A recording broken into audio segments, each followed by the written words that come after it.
Good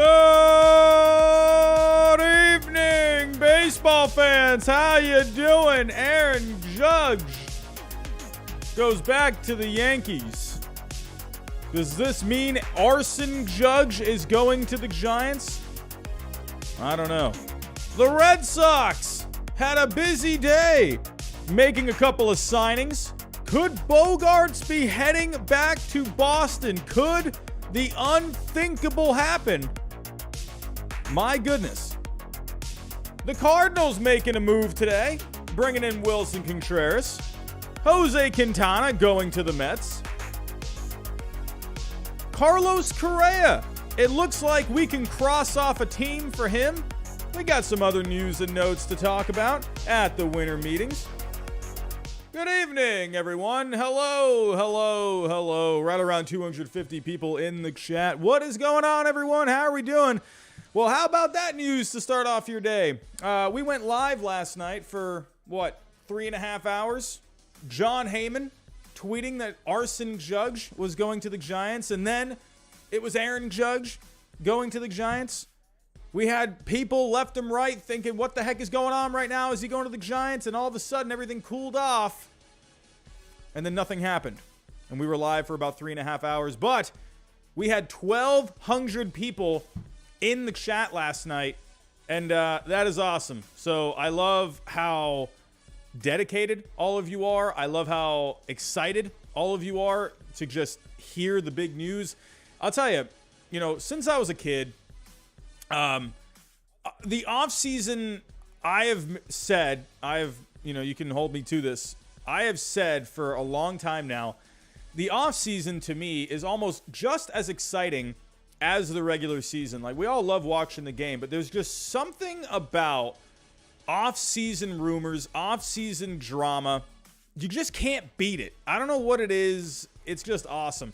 And when we started hearing everything about Aaron Judge last night, it was, man, it's a rush. It's a rush, man. There's something about a player going to another team. I don't know what it is.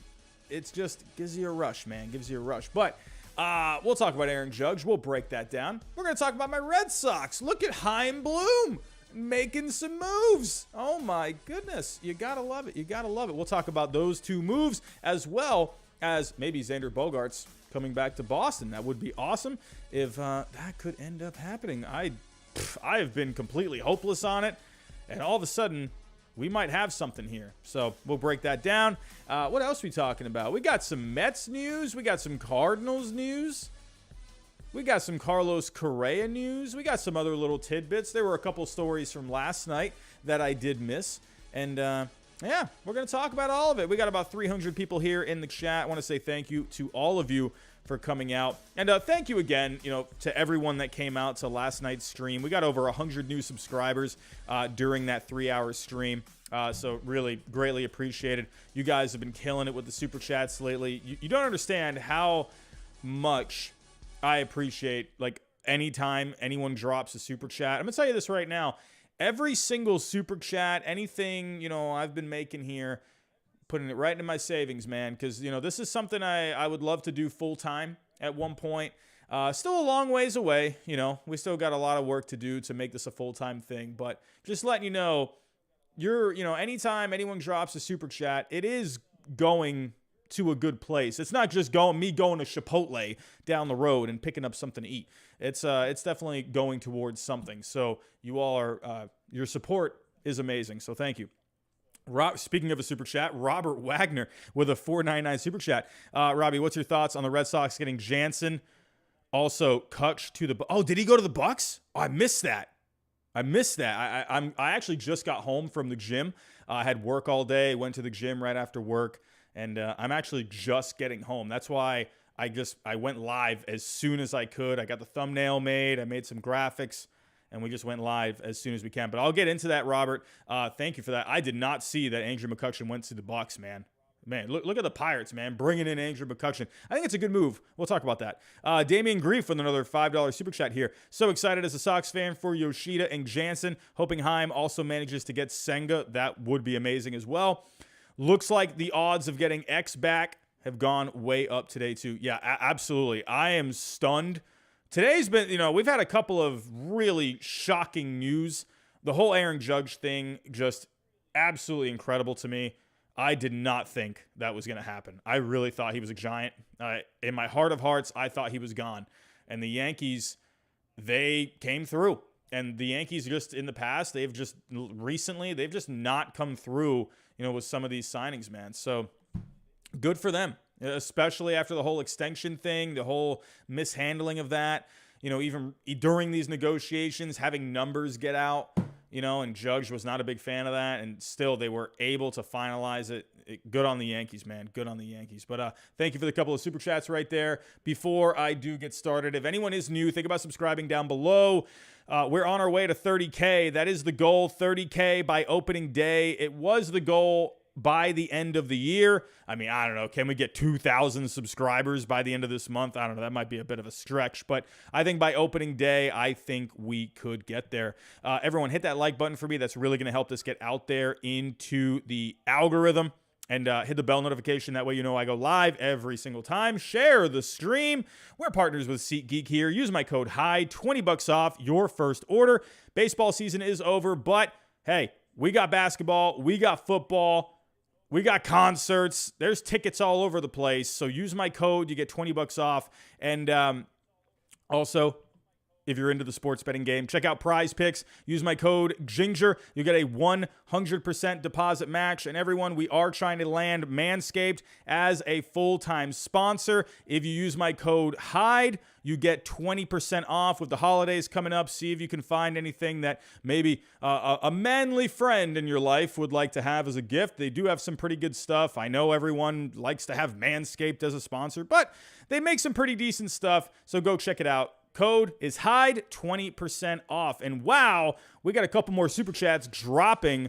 Joe Hill, $10 super chat. With the Tigers in rebuild 2.0, they haven't done much so far, but hey, at least they went up 3 spots in the draft. I have faith in Harris going forward. Yeah, the Tigers, they got a lot of young players there. I think the Tigers, their focus, they're going to add some pieces. They're going to kind of wait for this market to kind of unfold a bit more. You got to remember, they just need to improve internally. They got pieces. They got Baez last offseason. I think they could add another guy.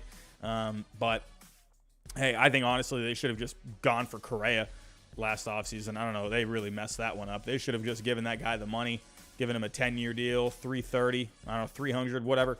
But I don't know, man. I don't know what was up with that. Thank you, Joe. I appreciate the $10. Modified SMG. I feel like it is impossible for us to sign any superstar player ever these days. Nothing like the 90s. Honestly, think the Giants have to build up that farm that led to 2010, 12, and 14. Yeah, I don't know, man. It's a weird thing with the Giants. I was going to talk about that here in a little bit because they have had some trouble really trying to land some of these guys. And there's a few big names. I'll get into that in just a little bit. But Modified SMG, completely understand where you're coming from. But yeah, usually, building up the farm, building up that homegrown talent, adding little pieces along the way, maybe a big piece. I know the Giants have struggled with that, but usually that tends to lead to winning ways. And hey, the Giants, they had a blueprint there. They won 3 World Series in the 2010s. So let's see if they can just go back to that. I don't know. But we still got a lot of offseason left. They did get Mitch Haniger, so good for them for getting Mitch Haniger. All right, everyone, let's get into it. Here we go. The music is ready. The music is ready. I can't believe I remembered to get the music ready. And here we go. Obviously, the big story, Aaron Judge back to the Yankees. I am absolutely shocked. I really, listen, I was saying here last night, hey, I was wrong. I mean, hey, I'm wrong a lot, but this one, I really thought he was going. It just felt like it. I'm a big believer when there's smoke, there's fire.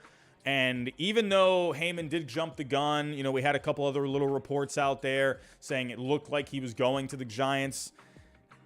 I thought he was going. I figured it was just a matter of time. And the Yankees, listen, I think the Yankees, at the end of the day, they just felt if they did not bring him back, it was not gonna look good for them PR-wise. I think fans were already upset, at not being able to win. And then you don't bring back, your best player, I think all along, Judge wanted to go to New York. He wanted to stay in New York. Give credit to his agent, man. He absolutely finessed the Giants, man. Like, he got them. You can, honestly, I mean, really, when you really think about it, like, he used the Giants for the Yankees to give him more money. It really what it was at the end of the day, so you can give a lot of credit. That agent is thanking the Giants right now because that agent just made himself a lot of money. All right. I know Judge obviously is going to be making a lot of money, but his agent, man, oh man, he just made himself a few big bucks too. I'm stunned. I mean, that's really the word I have for it. When I saw it this morning, I couldn't believe it. The first thing I couldn't believe was the fact that I was live last night just waiting for something to happen, and then nothing happened. And it's like, of course, right when I get to work this morning, that's when it happens. So I was like, I can't even go live, can't even do anything. But in the end, $360 million over 9 years. Listen, I think the Yankees needed to hang on to him. I think there was an argument to be made that you could have just used that money and spread it around elsewhere, brought another outfielder or two, bringing in some pitching. I was starting to get used to that idea. And I think a lot of other people were starting to kind of think, all right, it looks like Judge might be gone. Let's start focusing on some of these other guys out there, And in the end, the Yankees came through. So looking at their payroll right now, Aaron Judge, obviously, $40 million a year. That is insane, man. I've been watching baseball now for a long time, and I have never seen something like this. It's crazy. It's crazy. $40 million a year for all of these years. It's not like it's even front loaded. Oh my God! I've never thought I would see this, man. Never thought I'd see it. Seabass, $5. How you doing, my friend? The more time passes, the more I think Swanson is gone. It sucks because I want to keep that World Series team intact as much as possible. Hey, man. Judge went back to the Yankees. Bogaerts and the Red Sox are building momentum. Can the Braves follow suit? I think there's a point where teams, you gotta, I understand you don't want to give in to the fans all the time, but if that player is going to be good for you, sure, maybe they end up not being all that great in the last few years of the deal, but if that player can play there, pay the man. It's like, I get it. These teams, they're looking at the algorithms, they're looking at the projections, they're looking at, is this going to be worth it? At the end of the day, sometimes you just have to make the move that is just right when all the way around, at the end of the day, the fans are the ones that are buying the tickets. The fans are the ones that are buying the jerseys. But I think with the Yankees, they just think too, Aaron Judge, at the end of the day, he's going to sell a ton of jerseys. He's going to make you a ton of money. He's the face of the franchise. This is a guy, if he keeps up what he's doing, a historic season last year, if he keeps up what he's doing, ends up being really solid for you for the next at least 6 to 7 years, his number will get retired. Who knows? Maybe he has a statue built one day. This is a guy that is going to make you a lot of money, right? He's going to help you win games, but he's going to help sell so much merchandise as well. I think in the end, the Yankees, they just thought, all right, we're going to have to pay more than what we really wanted to, but this is something we have to get done.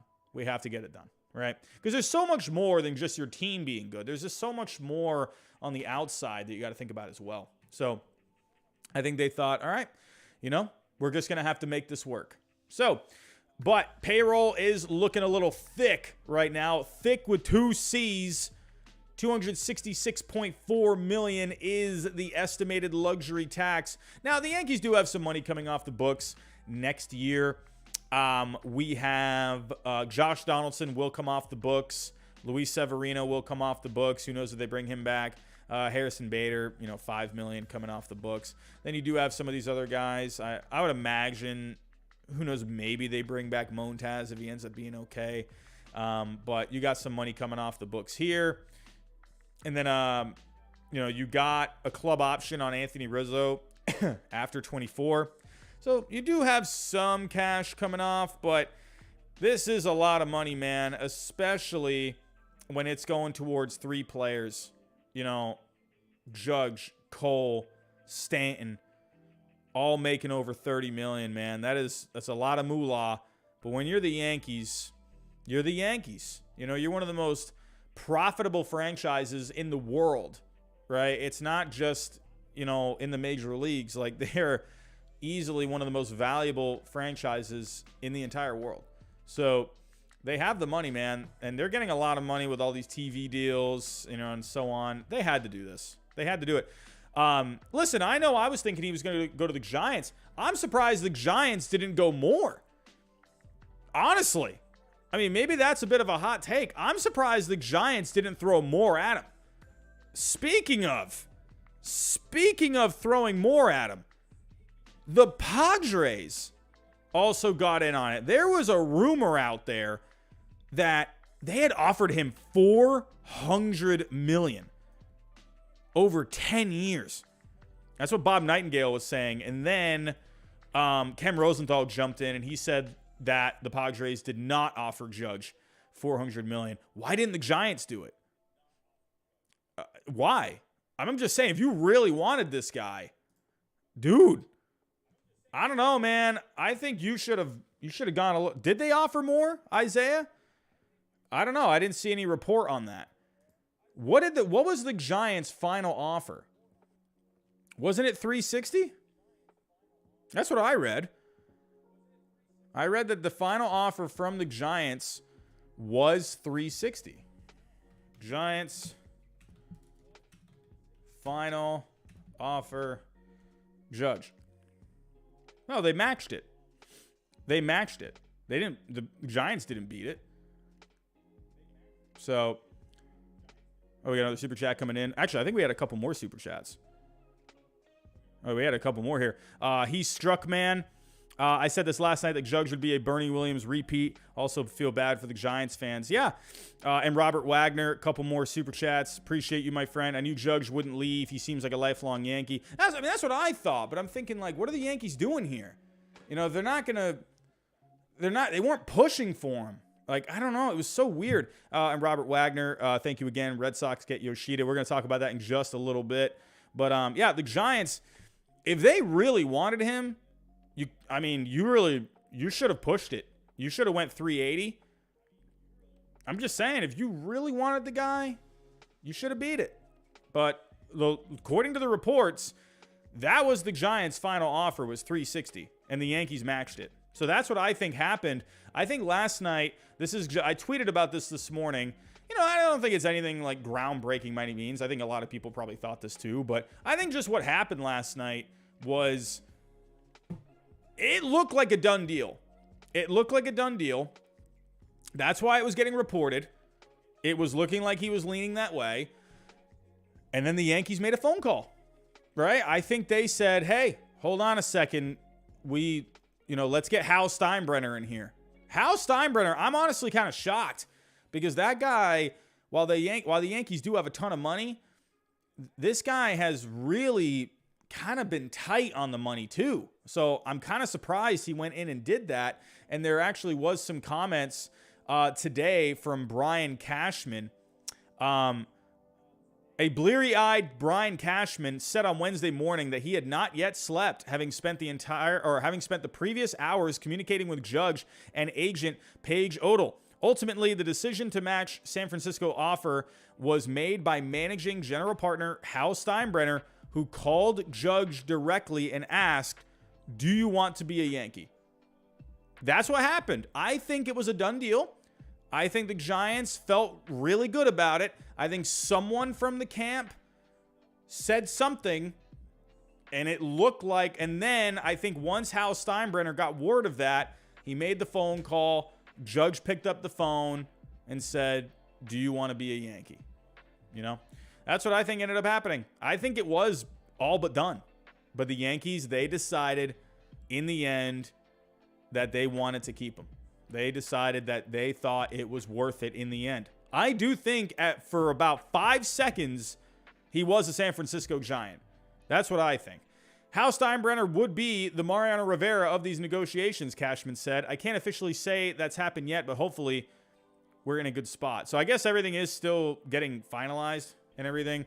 So very interesting how this all played out. The Yankees really played some hardball. They really left it go until the last possible minute that you could let it go to. But in the end, Aaron Judge is back. So what do you need next? If you're the Yankees, you still need improvements. You need to still make a couple of moves here. You need to do something about the outfield. I'm sorry, but, I like Oswaldo Cabrera. He could end up being pretty decent. I don't know, man. I just think you got to do something different. I think you need, because it's basically the same team. When you really look at this Yankees team, they're exactly the same. So they're kind of back to what they were. Yeah, it was huge bringing Judge back, but you are back to square one. You need to make some other moves. You need to do something different. This same lineup lost in the playoffs. They got swept by the Astros. Right now, I think I still like the Astros a little better. I'm just saying.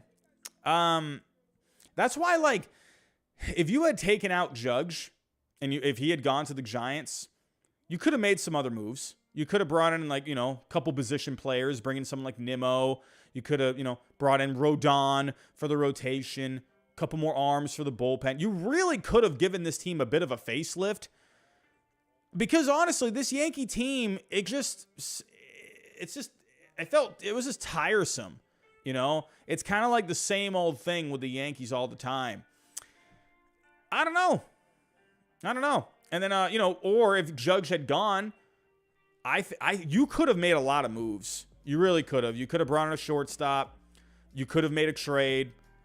You could have made a lot of moves, and you would have had a lot of money to spend. So, I don't know. I think the question right now, are the Yankees really that much better? Are you going to get the same season next year with Judge? I'll be honest, I don't think so. I think if he's healthy and everything's fine, yeah, he's going to be really good. But is he going to be this kind of level again? I don't think so. I don't know. I just don't think the Yankees are really all that much better. That's why I would have been okay with them just going a bit of a different route. Doing something different, because they're just the same Yankees all the time. I don't know. We're going to have to wait and see what else they do. I think they could use another outfielder. Oswaldo Cabrera.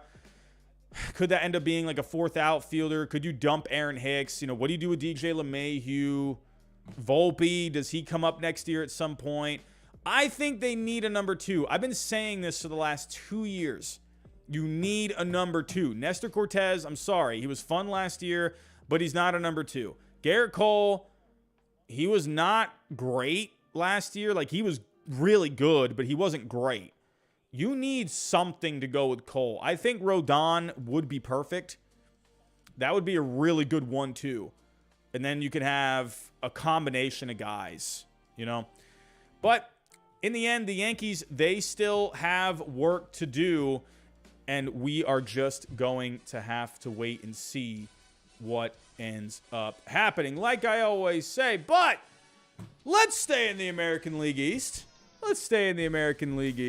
And, we got a couple more things to talk about here. Aaron Judge, I get it. He was, that was a pretty big thing.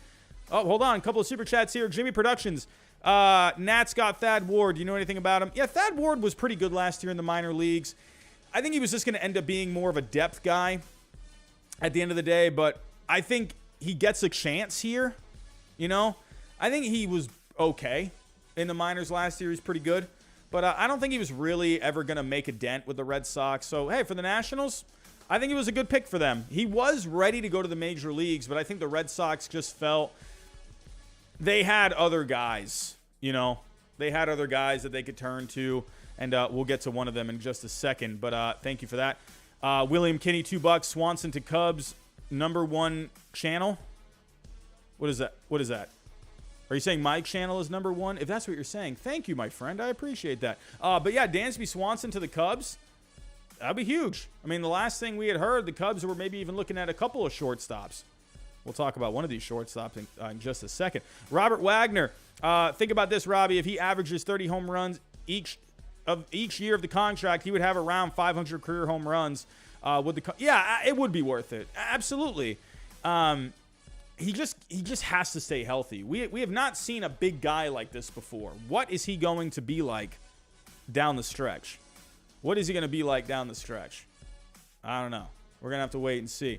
But there's the super chat. Thank you, Robert Wagner. Oh, we got another super chat coming in. Justin Florian. Anything on the picture the O's took in the Rule 5 draft? Who did they take? I saw the Rule 5 draft happened. I didn't quite look at everything. I did see Thad Ward. So I was that one caught my eye. I saw Noah Song as well, going to the Phillies. That was an interesting one. Noah Song is interesting because this was a guy, he's committed to the military or the Air Force right now. So had good stuff though. Had good stuff. I'm kind of sad that he ended up not really being able to do anything, but I can understand it from the Red Sox point of view because it's just like, when is this guy ever going to be able? Is he going to be able to ever be there? You know. But for the Orioles, Andrew Politi, I'd seen his name. I don't think there was really a whole lot going on with him with the Red Sox in their system. I don't even think he was a top 30. I had seen his name on like SoxProspects.com, but I've never really looked too much into him. Let's see. Yeah, I've read about him on Sox Prospects. So here is the scouting report. I'm just honoring the super chat, everyone. Sorry about that. We're going to move on here, but I got to honor the super chats, so thank you for those. So on Sox Prospects, they're saying, fastball, in the mid-90s, 93, 95, has a slider, a bit more of a cutter in a way, curveball. Vertical movement, 12-6 shape. He just seems like he could be a pretty decent guy. He just seemed like he was kind of middle of the road with the Red Sox. He had good numbers, but it just seemed like he wasn't really breaking through with them. If you look, he had 63 strikeouts in 56 innings. So there was probably something that the Red Sox weren't quite. They probably saw him as more of like a depth guy. He's had good success, but I think they were kind of looking at his stuff. And they probably thought, I don't know.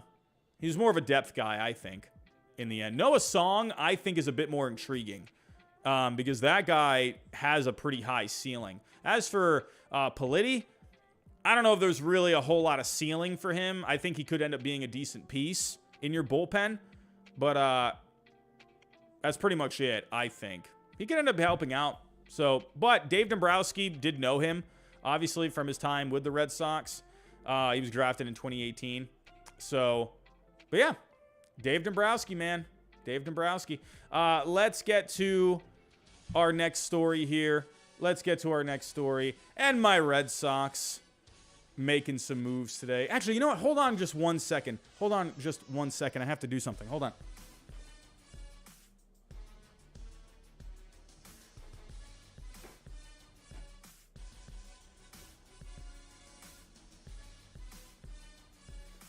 Oh, I just had to get myself a celebratory ginger ale because the Red Sox, they're making moves, and that's a cheers from me. Delicious. It tastes like a World Series, if you ask me. Oh my, the Red Sox making some moves. Jansen and Yoshida coming to Boston. Who cares about Aaron Judge? You know why? Because what good is Aaron Judge going to be when Kenley Jansen is striking him out left and right in the 9th inning? Oh my, let me drink to that again. Delicious. Oh my, Kenley Jansen is our new closer. I am excited about that. I really wanted Kenley Jansen. I didn't think the Red Sox would ever go after someone like that. Listen, Kenley Jansen, I get it. He's had his moments in the postseason, but this guy has been a really good closer. Could he end up coughing something up in the postseason for the Red Sox? Very possible. But after looking at last year, after looking at how the Red Sox bullpen was last year, this guy has been just really solid every single year. And you know, it's funny because I was looking at Kenley Jansen, and I was looking at his advanced numbers on StatCast, and you know, he still is really doing well. I'm looking at all these Reds, and I'm like, man, Chaim Bloom, he's got to know about this. He has to know how Jansen is, man. Average exit velocity still really good. Hard hit percentage still really good. Bloom tends to go after these guys who don't give up hard hit balls. I think Jansen is going to be a really solid closer. That is who the Red Sox needed. They needed a guy. I just didn't think he was going to pay him because Chaim Bloom, he has been, when it comes to bullpen guys, he has paid like a little bit. He gave Matt Barnes an extension. But when it comes to free agents, he hasn't really gone out there and gotten any big names. And I just didn't think he would pay him. But here he is. I'm stoked. I absolutely love this move, especially after watching this bullpen last year. You didn't know who the closer was. You had no idea. Now, it is guaranteed that Garrett Whitlock will be in this rotation. I'm absolutely excited about that. This bullpen, whatever. Say what you want about my Red Sox, but this bullpen is looking really good right now. He has made some significant signings. Jansen, Chris Martin. You brought in Joely Rodriguez to take over Matt Strom's role in the bullpen, basically. They really could use another lefty here. But I love that Matt Barnes is going into middle relief. Chris Martin in the setup role. I love it. Absolutely love this bullpen. This is fantastic. Chaim Bloom, cheers to you, my friend. Oh, yeah, it tastes like a World Series. And here we go. I love this. Masataka Yoshida, man. I don't know what the heck this guy is going to do. This guy could be a complete bust. But you know what? I've watched some good video on Yoshida, man. He reminds me of that Dustin Pedroia kind of swing. You know? He just has that aggressive swing. This dude is an on-base machine. Was an on-base machine in Japan. Oh my God. This guy was one of the best on-base guys in Japan. Not going to hit for a lot of power, but I think this could be a guy. He gets on base for you. He makes a lot of contact. That's one thing about him is he makes a ton of contact. All of a sudden, this Red Sox lineup, even without Bogaerts here, it just looks a little better here. Now, the outfield is looking a lot better. You got Yoshida now in left field, Verdugo in right. You got Kike back in center. Hopefully a good year of health for Kike Hernandez. Now, the big question. As much as I love these moves, as much as I love the moves, you know, Yoshida, great in Japan. I'm really excited to see what he can do. I do think he can have a lot of success over here because he just makes a lot of contact and he can hit for some pretty decent power. He's not going to be a home run kind of a guy. More, you know, maybe like 10 to 20 home runs. But he's a guy, is a really good eye at the plate. I think he's going to have success here. I could see maybe like a Hideki Matsui, maybe a little less than Matsui, but I think he has that potential. I'm excited about it. The bullpen is looking fantastic. I think they need another starter. I know I'm kind of like going crazy here. You're on like a shopping spree, but they need someone for this rotation. Chris Sale, I don't trust the guy. I think you need to have Sale be just like the number 2 or 3. I don't know. Like, I just think if you can bring in another guy for this rotation and just take that load off of Sale, just kind of let him just pitch. You know what I mean? Instead of just having to have so much on his shoulders. They need another starter, man. If they can go, I don't know what kind of a guy they're going to land. They said they're looking for number 2s. Dude, if they could land someone big, oh, man. Like, I know this is a pipe dream. It's not going to happen. Somehow, if you could get someone like a Shane Bieber, it's not going to happen because the Guardians wouldn't give him up. But, man, oh, if they can just get someone at that level, it's going to be tough to do, but that would be awesome. I don't see it, though. I could see them adding, if I'm looking at the remaining free agents, if I'm looking at the remaining starters, I do think Corey Kluber could end up coming to Boston. They've been connected with him this offseason. They've been connected with him the past 2 offseasons. I could see someone like a Ross Stripling, maybe a Chris Bassett. He's a guy that will be consistent, so I could see Bloom looking towards him. I think the Red Sox will end up getting one of these guys. Now, if all of a sudden they emerge as an option for Carlos Rodon, oh my. I'll tell you this right now. If the Red Sox somehow sign Carlos Rodon, and it happens like live, dude, I will rip my jersey off. I will run around outside while live. You will hear me outside my window just screaming at the top of my lungs. I'd go absolutely nuts. I'd go nuts. Don't think they're going to go after Rodon. I just don't think that is the guy that Bloom is, especially, I don't know. Could he? I don't know, man, because I think he's been feeling it. I think he's been feeling it from the fans. I don't know if he's seen any of my tweets. I've been going out there and I'm thinking, like, I'm just saying stuff like, Bloom, what the heck are you doing? My goodness. I've been putting gifs of like Big Bird knocking down the door, saying that was going to be Chaim Bloom's, personal suite. I'm going to go knock down his door and see what the heck he's doing. I put another gif last night of Shia LaBeouf from Even Stevens just screaming at the top of his lungs. Cause it's like, Bloom, come on. Like, I get it. You're working here, but you got to do something. I don't know. And there is also Waka too. I see you in the chat. Waka, I wouldn't mind Waka. I don't know. I just don't think Waka. I think Waka benefited a lot from the shift last year. If you look at the numbers, they shifted a lot for him last year. And they're not going to have the shift this year.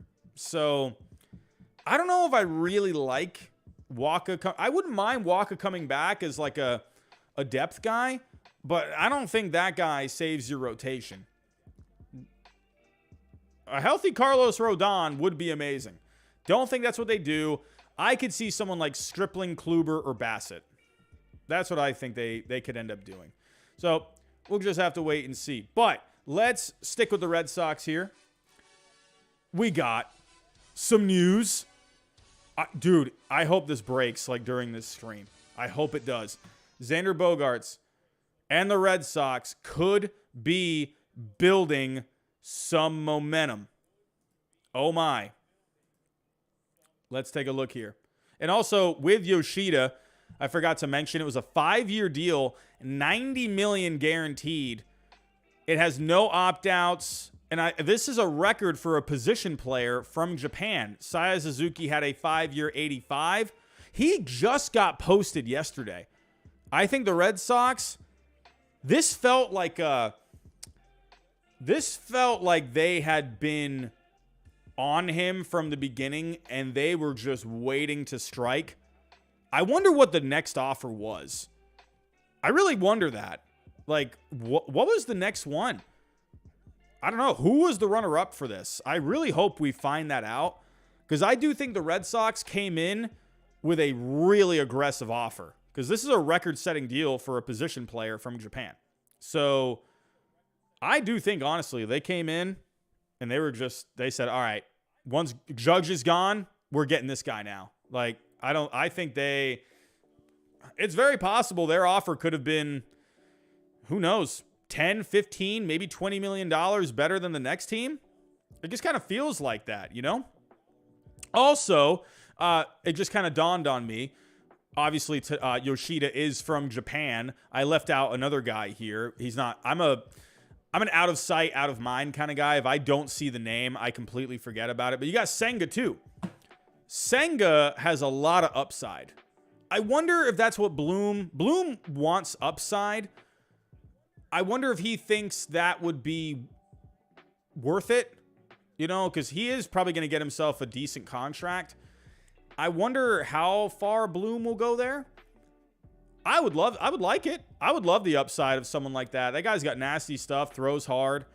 He hasn't really shown that he can throw. He hasn't started, I think, more than 26 times in Japan. I think that's the most starts he's had. I could be wrong on that, at least recently. But I wouldn't mind Senga at all. I mean, honestly, if you could get Senga and maybe and bring in Waka, you know, bring him back, I'd be okay with that. Or bring in Senga and maybe like Kluber. I think I kind of want someone that you know you can rely on. Like, you know, they've been here, done that. Like Kluber would be nice. I wouldn't mind that. Or Bassett. But Bassett wants, I think, what was it that I think he said that he wanted a 4-year deal. Would the Red Sox be willing to go 4? I don't know. But I could totally see Stripling or Kluber. I could see Stripling probably getting like a 2-year deal. Or 3 maybe. And then Kluber, you could do like a 1-year deal. Maybe a 2-year deal with an option. So, but let's move on here. The Red Sox, we have not heard anything all day.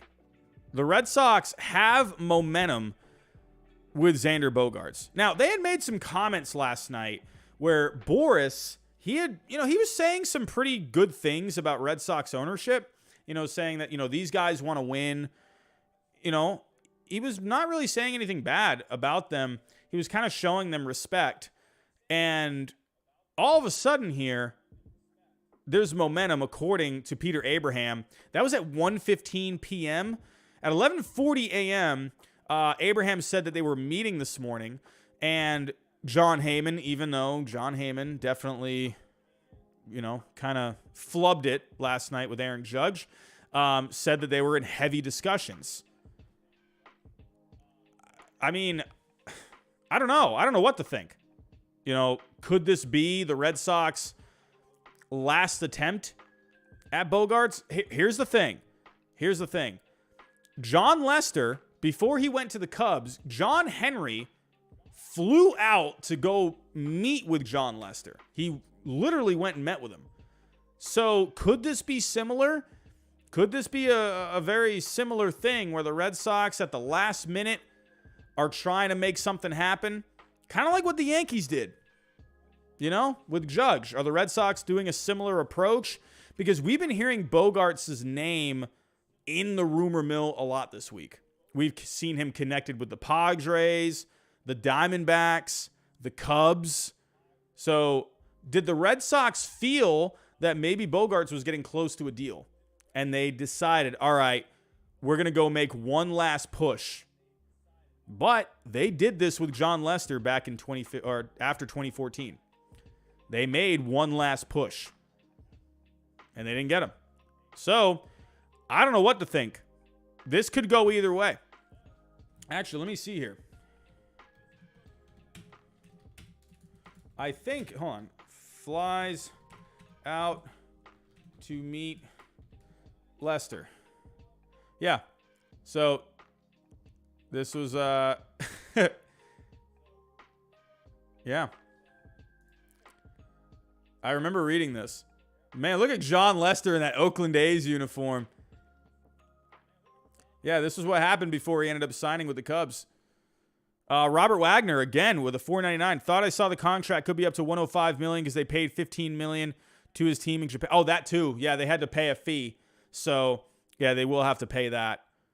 So, yeah, good call, Robert Wagner. Absolutely. But, yeah, John Lester, this is what happened before he ended up signing with the Cubs. He flew to the Atlanta area for a one-on-one meeting with John Lester.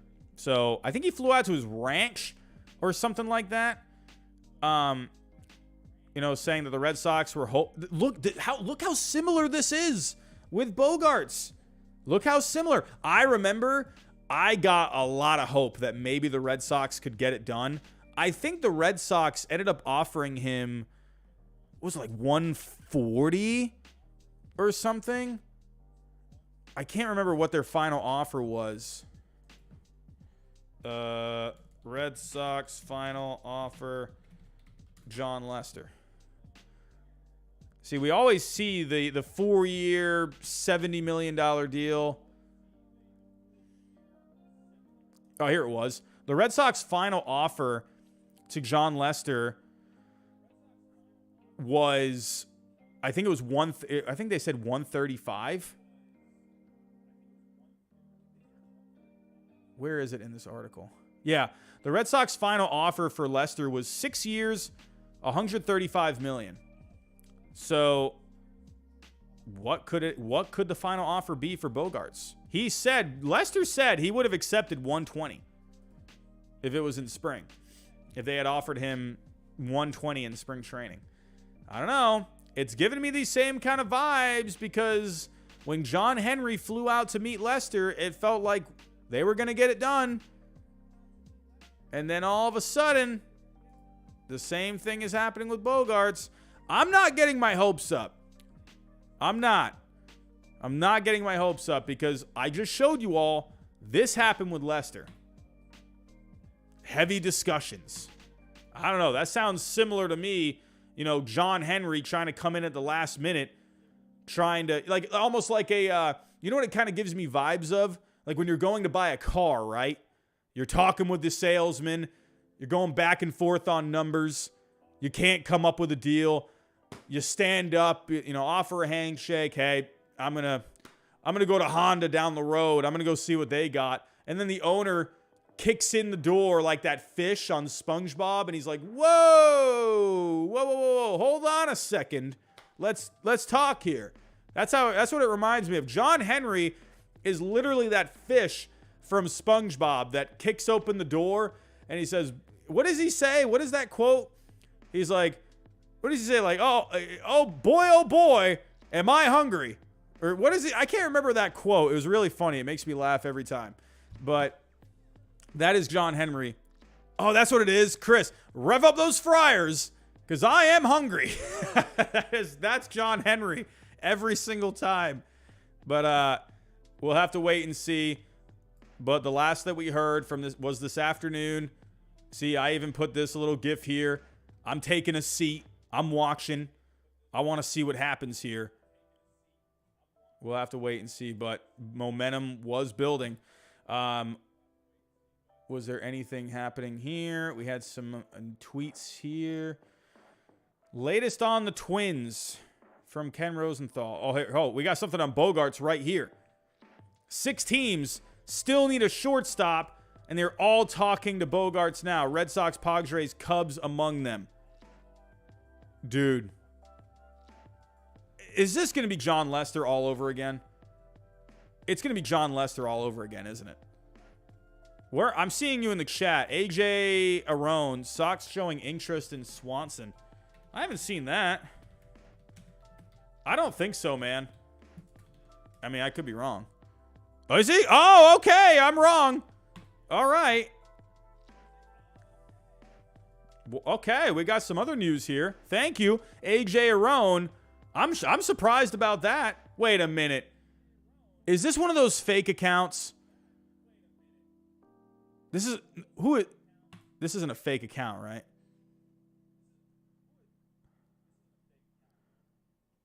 Who is this? Who is that? Mark Bowman? Okay, so he's a beat writer. Okay, I'm just making sure. I don't want to get fooled by like fake accounts. Okay, he's good? All right, awesome. Okay, cool. I always Sneersh. No, you can't say that. Dude, Sneersh, he's not a thumb. He is not a thumb. Don't do that. He's Oh. No. You can't call him a thumb, dude. Oh, anyway, he says, oh, man, I'm trying to be professional. Mark Bowman, I'm sure you're an amazing guy, man. Dude. Oh. Okay, I got to get myself together. The Red Sox. Man. Dude, you can't call people a thumb, dude. No. Mark Bowman. Cubs, Cardinals, Twins, and the Red Sox showing interest in Swanson. I'm actually surprised about that. Really, I'm pretty surprised about that because to me, here's the thing. Because let's say the Red Sox bring in Swanson, right? I mean, I'm sure Red Sox fans would be happy about it. But he's not Xander Bogaerts. So it's like, is that really going to be, is that going to go over? I don't know. Like, of course they wouldn't boo Dansby Swanson. Of course. I wouldn't. I would like Dansby Swanson. I think the fans want Bogaerts back. I don't know. But it is interesting to see that. We'll have to wait and see what ends up happening. I would be happy with Swanson. If we don't get Bogaerts and we end up getting Swanson, sure. Very good defense. I would love that. Story and Swanson up the middle. That's great defense up the middle. I will say, if they did bring in Swanson to play shortstop, the Red Sox defense would be incredibly better. Now, offensively, Swanson just had his best season offensively. So, if we look at, hold on a second. Let me go here. Let's go back. So I think this is an interesting debate. Swanson and Bogaerts were basically neck and neck last year. Like when you look at the overall game, Bogaerts had the better offense, but Swanson by far had the better defense. So one thing with Swanson, now if we go to StatCast,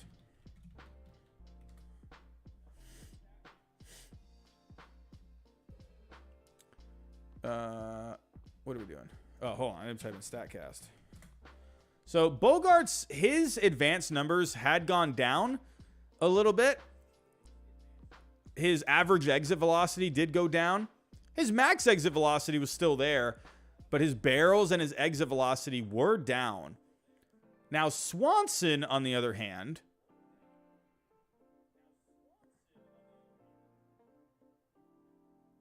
his average exit velocity and the barrels were better. Now, funny enough, the arm strength was actually was less than Bogaerts. So, Braves have acquired right-hander Joe Jimenez. So, there's a little bit of news right there. But Bogaerts on StatCast, StatCast did like him. 88 are in the top 12% on outs above average. Swanson was at the very top. He was the best defensive shortstop last year. Bogaerts swung and missed less than Swanson.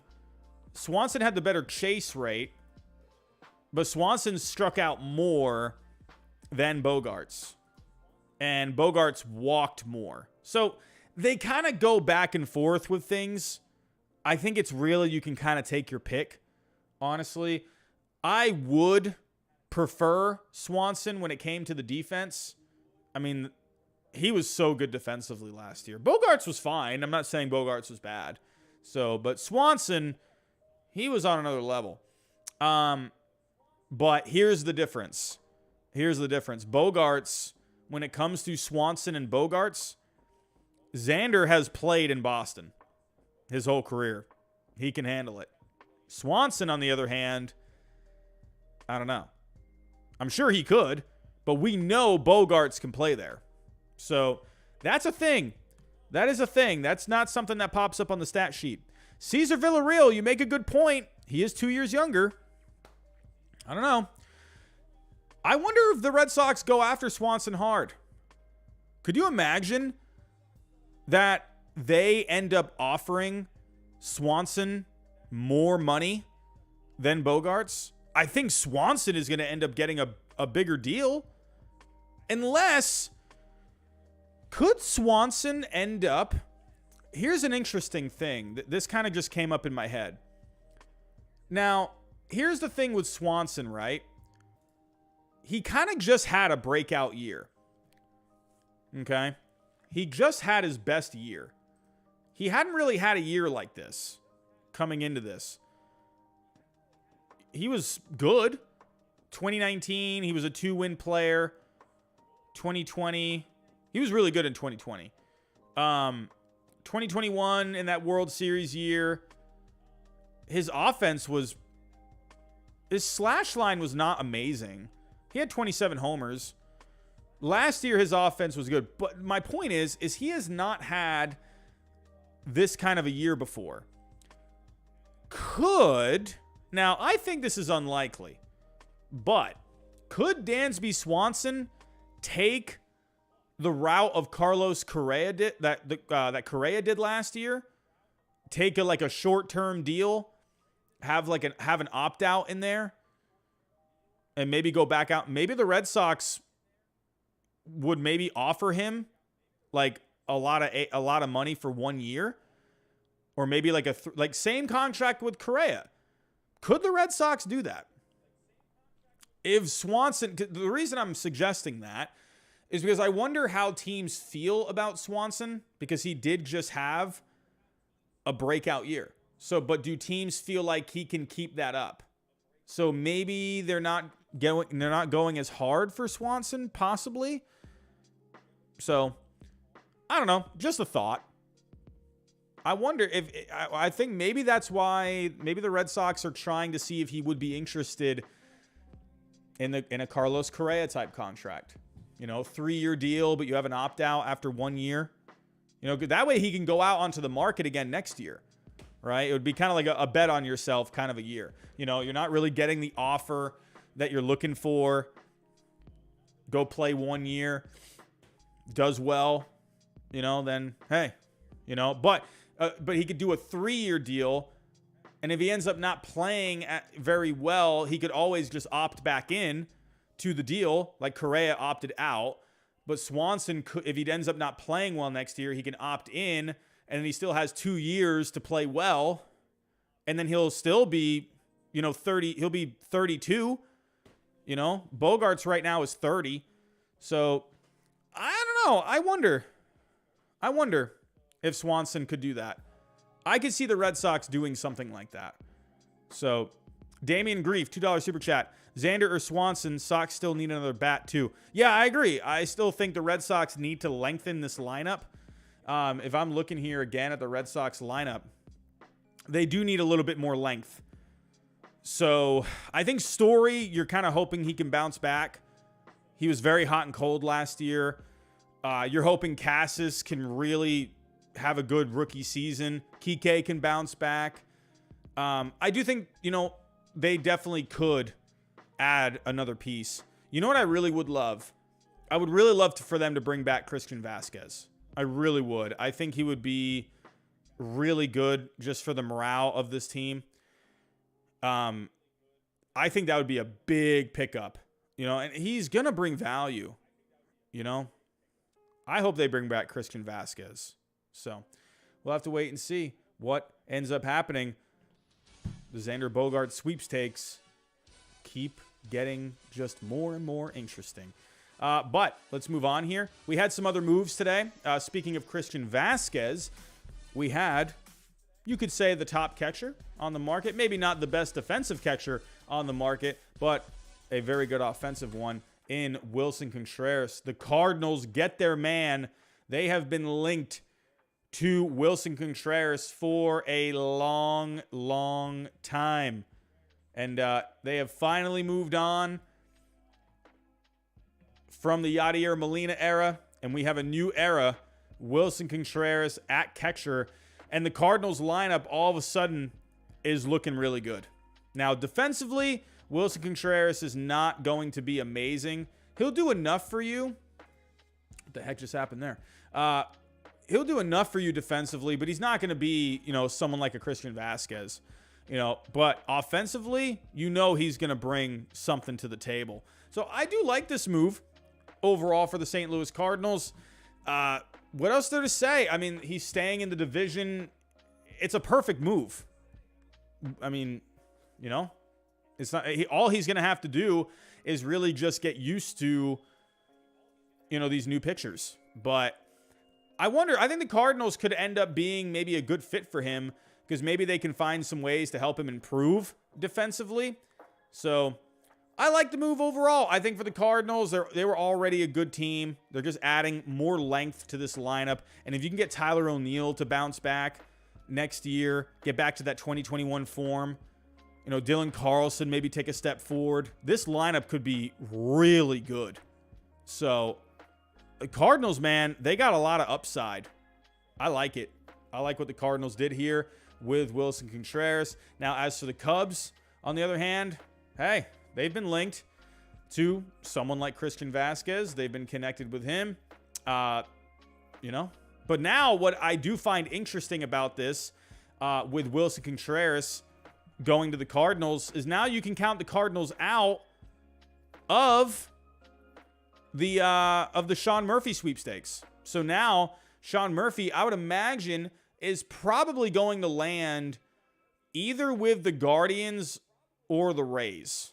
That's where I think he's going to land because he's expensive, but those two teams have the prospects. So the Cardinals were a popular pick for Sean Murphy in the end, but hey, they got their catcher now. So let's move on here. Next story. Let's stick with kind of the St. Louis Cardinals in a way, but a former teammate or a former St. Louis Cardinal, sorry. Oh, we got a super chat. Robert Wagner, $4.99. Robbie saw a report that the Red Sox might trade for Votto as the DH. And Miami wants Xander? Where the heck is that coming from? What? I don't want Joey Votto. Unless they pick up a bad contract? Where is that coming from?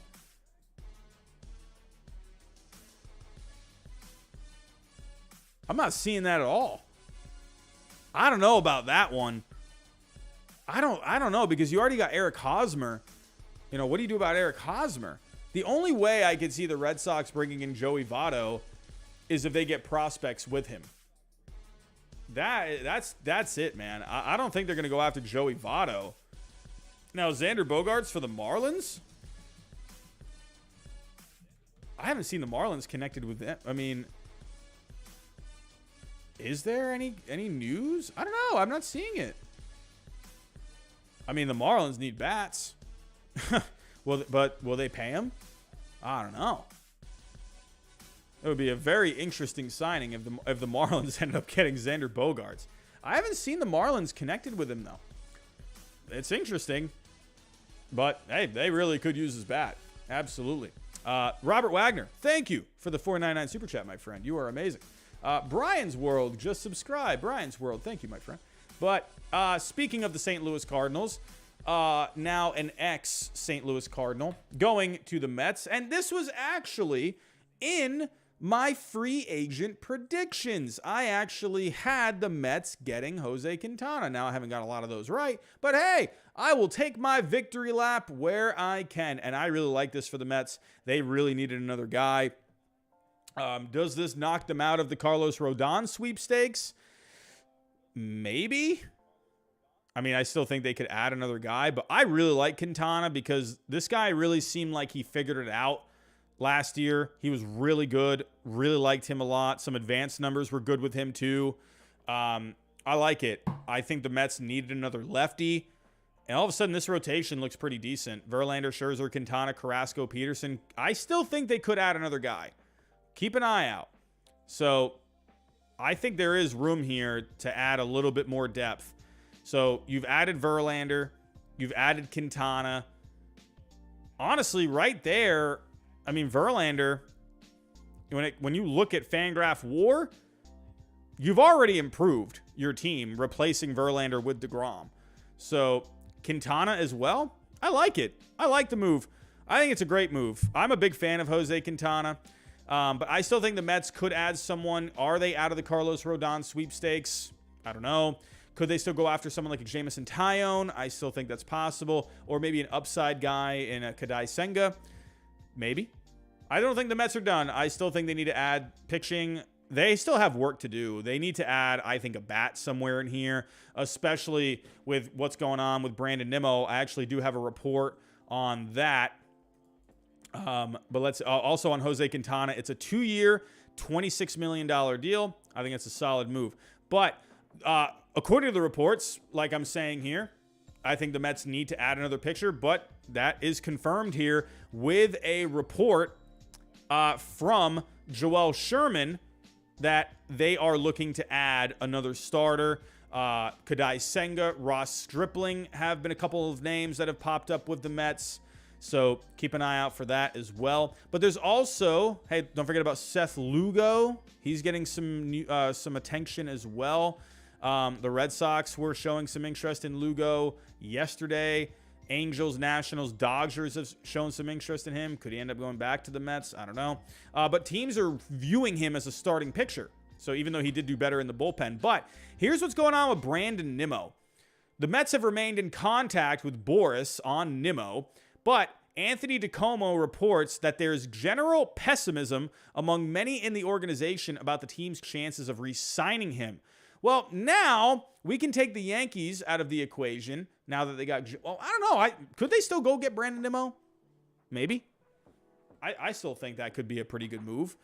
Left-handed on-base bat. You can put him out in left field. So I think it's possible. But there is a lot of interest out there for Brandon Nimmo. So I don't know. Billy Epler was using terms like get creative and opportunistic when dealing with further transactions. Could that, I mean, you know what that sounds like? That sounds like Kadai Senga. Get creative, opportunistic. Sounds like a Kadai Senga. The Mets also acquired Brooks Raley. He was pretty good last year. 2.68 ERA over 60 games. Good move for the bullpen. 2.74 FIP. Good strikeout to walk ratio. Love that move. Low-key move. They needed to add a guy for this bullpen. Really love that. Great move. A low-key move. So what was the trade there exactly? So you got Keyshawn Askew. Has this been posted on Baseball Trade Values? Did Baseball Trade Values get another trade right? This website still gets a lot of hate, man. What? I don't know why. What else do they have to prove? Here it is. Oh, what do you know? Another approved trade from Baseball Trade Values, even though people still go on Twitter and say, oh, I don't know, I wouldn't put a lot of stock into that website. I don't think they really know what they're talking about over there.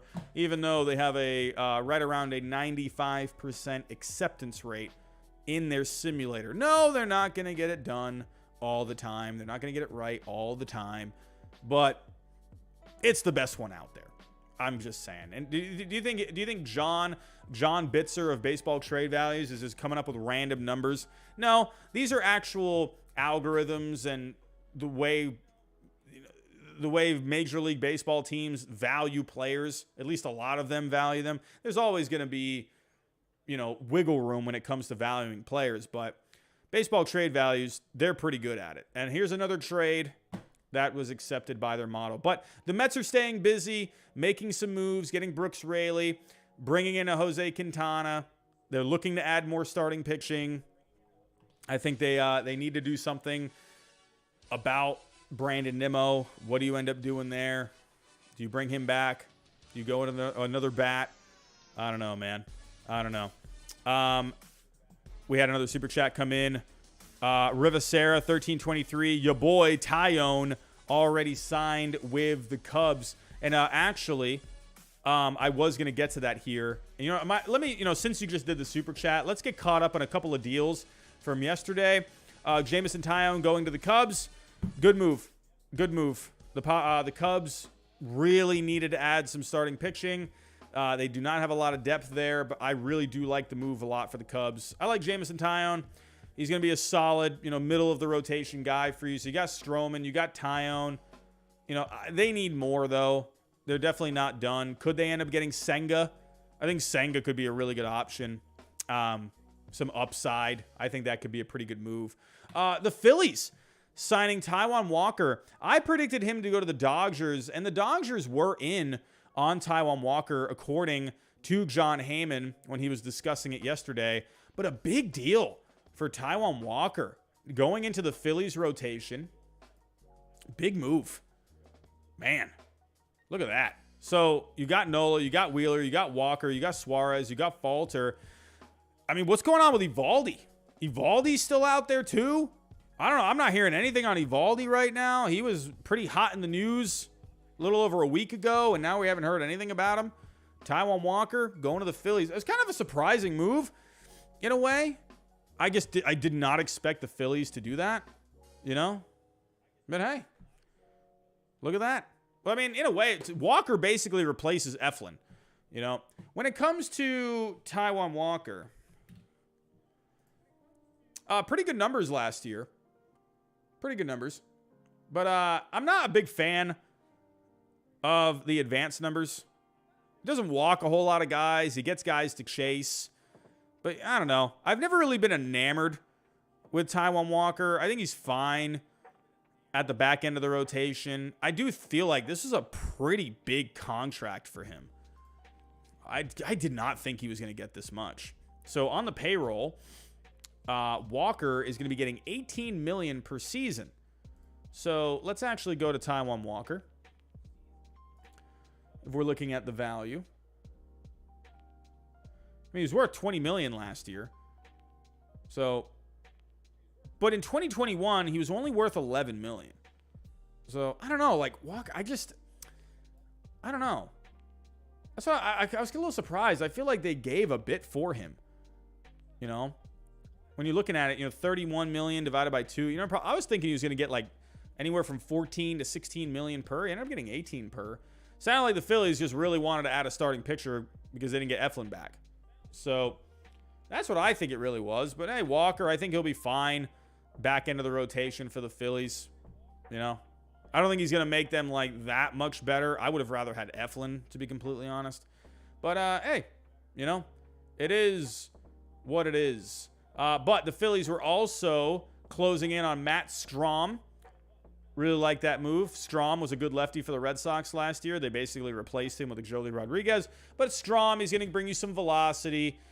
I like it. You know, anytime you can get a guy who has a bit of velocity from the left side, you know, he's hard to read a bit. I liked Strahm a lot last year. There were at points where the Red Sox were thinking maybe Strahm, you know, could be the closer. Or at least a lot of fans were thinking that. They never went to him as the closer. But I feel like he could have been the guy there. I feel like he could have been the closer for the Red Sox. He was pretty good.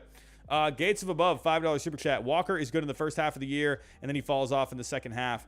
I think it's just because when you look at the numbers, my personal thing is just teams just start to figure him out.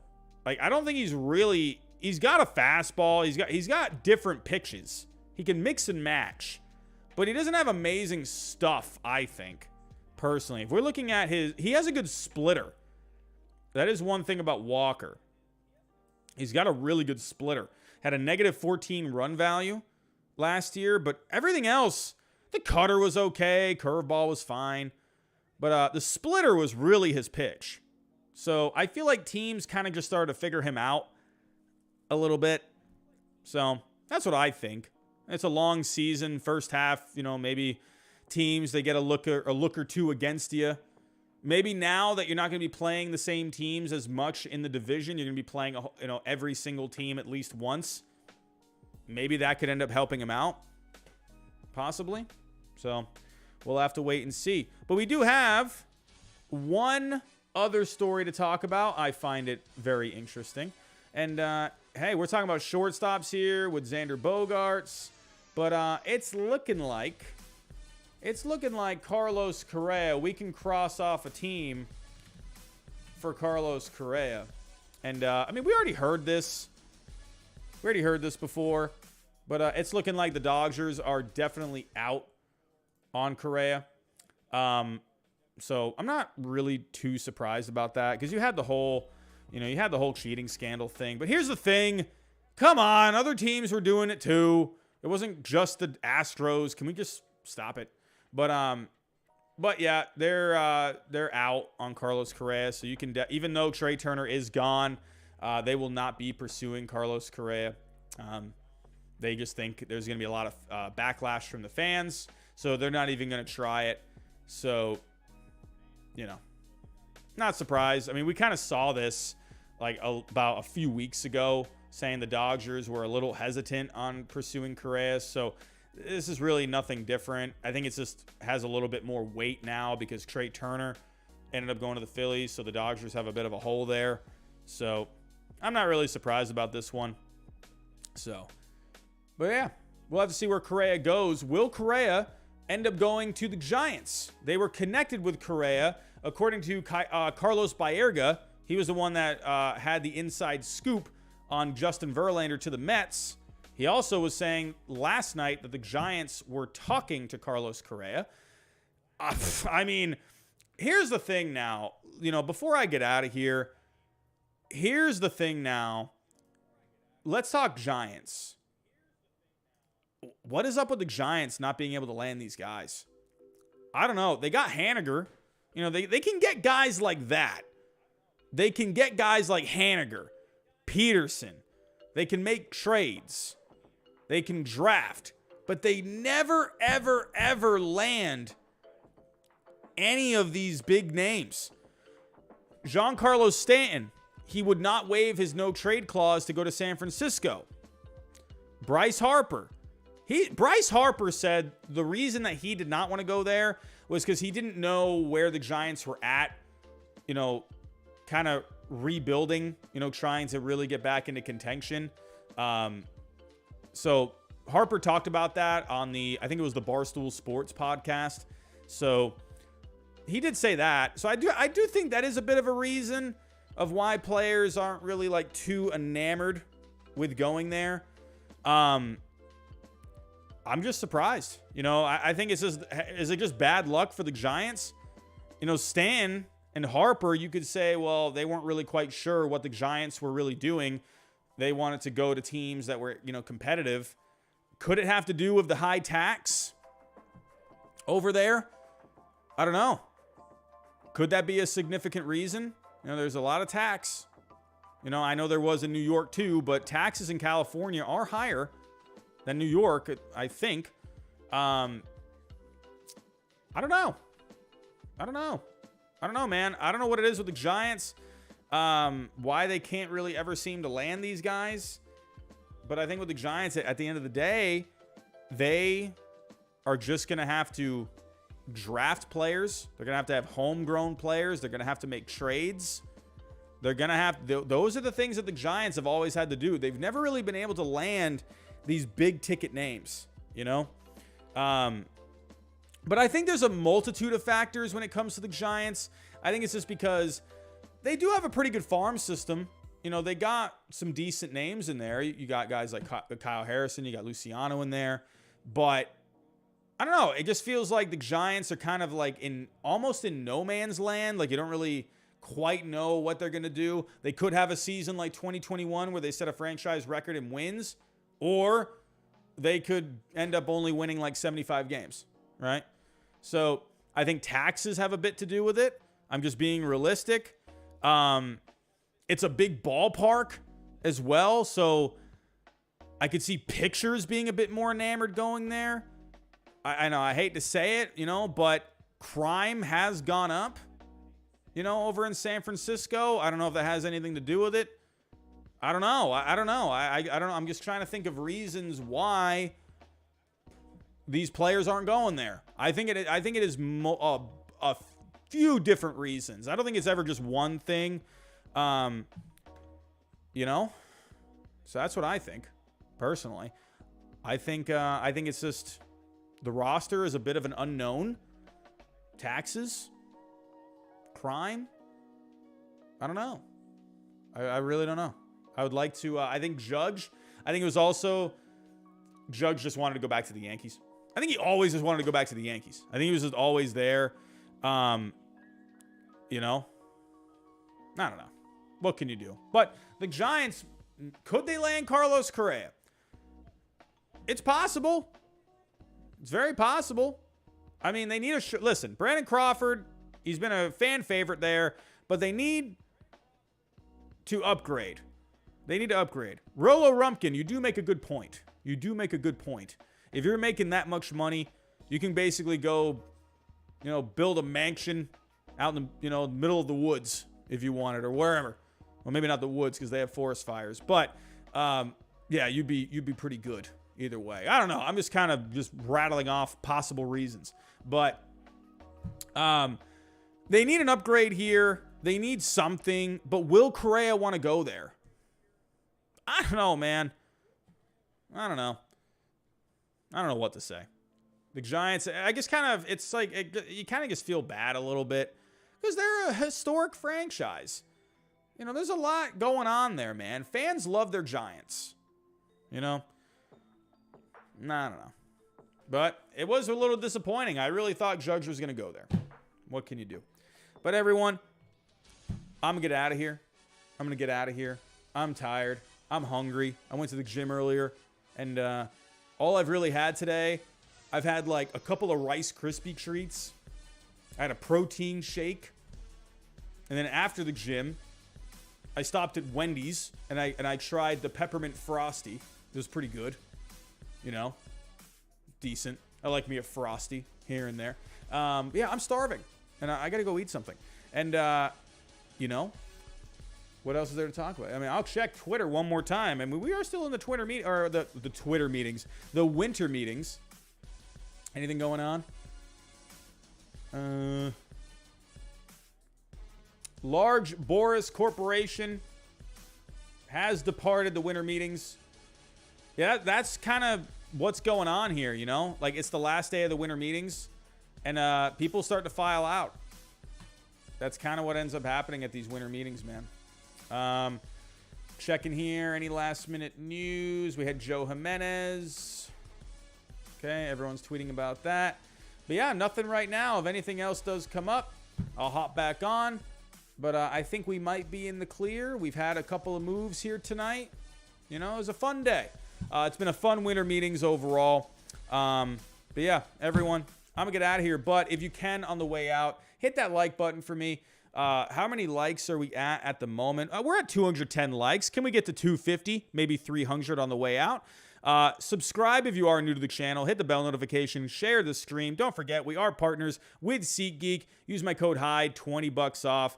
And also use my code GINGER for prize picks, a 100% deposit match. And go check out Manscaped as well. Use my code HYDE. You get 20% off. Everyone, I'm out of here. Thanks for stopping by tonight. Have yourself a good rest of your night. And as always, I'll talk to you next time.